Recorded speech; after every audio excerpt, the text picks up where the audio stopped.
Good morning, 87546. I told you not to call me that, you impudent tank engine, 87546 grouched. I don't listen to unnamed engines, the red engine teased. Such a fall from grace. Me and Alfredo the fastest on the line. This treatment is... Who's that? Do you really think I have a clue? What were you saying about being the fastest? I know you disapprove of these larger engines, and I do too, to an extent. That isn't what I said. I'm just saying the last few engines have been particularly lackluster. Believe me, father, if something goes wrong, I'll pawn him back off. I'm sure the Elebesh would love to have him. Well, he's coming now. I must say, he is impressive. The large green engine came gliding into the big station. Edward was most impressed. Who's our visitor? He asked. I'm no visitor.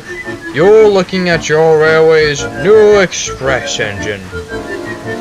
Oh, is that so? Edward smirked. Well, I'm sorry, your greatness. Apology accepted. Edward rolled his eyes at the new engine. The two men approached them. You must be Gordon. I've heard great things about you. My name is Topham Hatt. I'm the head of the board of directors here on the Northwestern Railway. It is a pleasure to meet you, Mr. Hatt.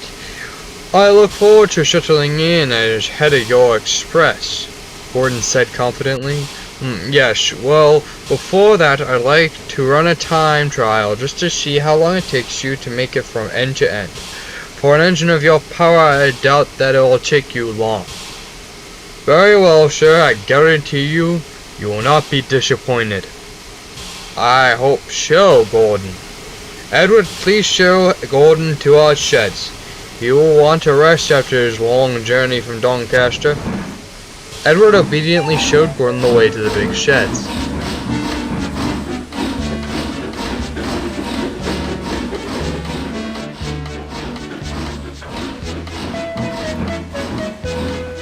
Gordon talked endlessly about the big city and the runs he had performed out there.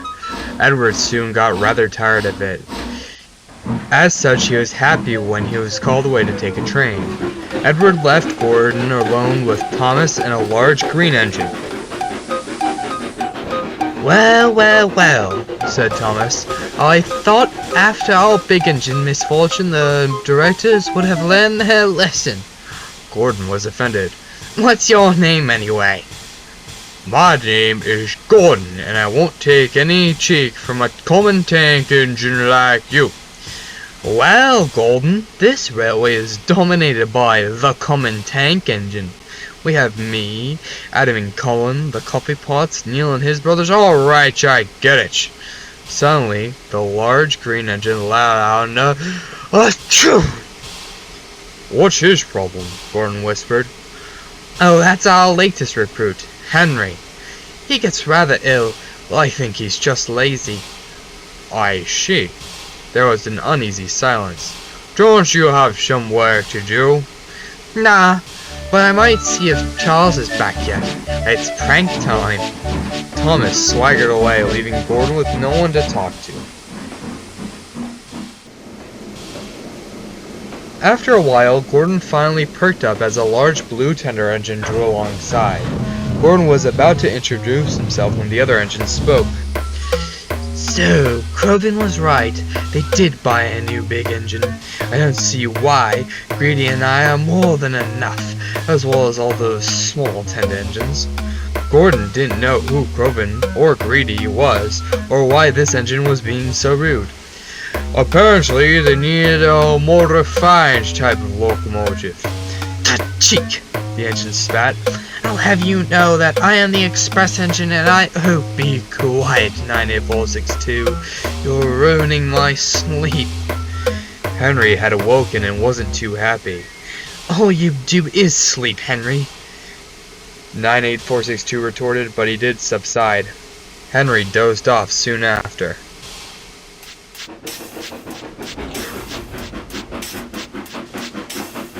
It didn't take long for other engines to arrive, and the sheds was bustling with energy. Gordon soon started chatting with Henry. "I'm going to be the new express engine," he told him excitedly. "I have a time trial tomorrow. I hope I do well. I might try to beat the record." 98462 perked up at this. "I currently hold the speed record. 93 minutes to Vicarstown. Beat that." Gordon scoffed. "In my sleep." "Just be safe, Gordon," Edward advised. "We don't want another big engine failure." Gordon didn't respond. He just fell asleep, determined to wipe that smirk off 98462's face tomorrow.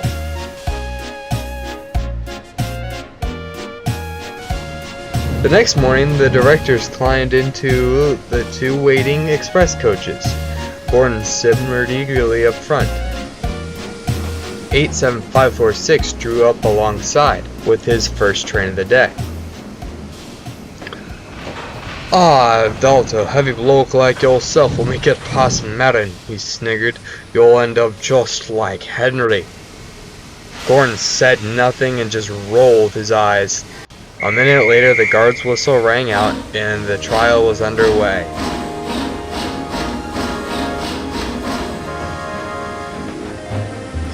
He passed through a tunnel before breaking out into the countryside. The wind rushed over him as the directors enjoyed the smooth and swift ride.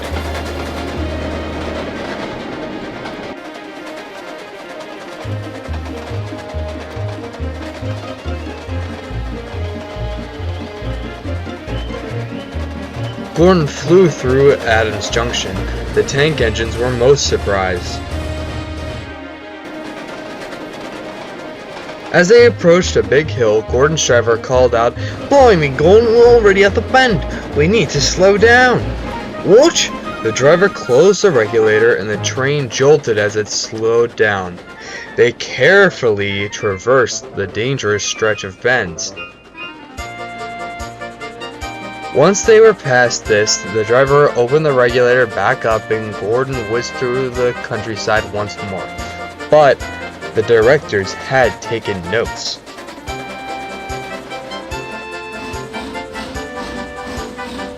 At last they came to a stop at a transfer station.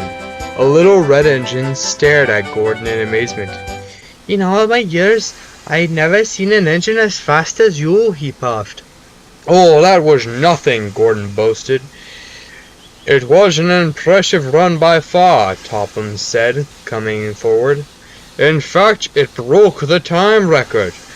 I did notice some rough performance near the Calabano Peak, however." "Oh, that was just a hiccup, sir," the driver explained as he and the fireman joined the director on the platform. "I wasn't expecting us to approach the bend beyond the summit so quickly. Just a testament to this engine's stellar performance." "I'm glad to hear," Topham smiled.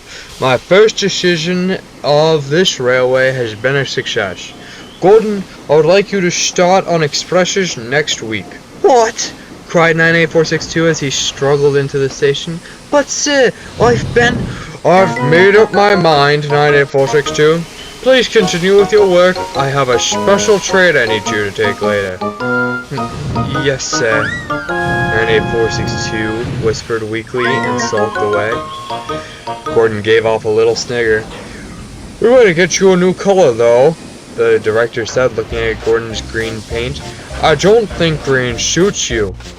Gordon had to agree.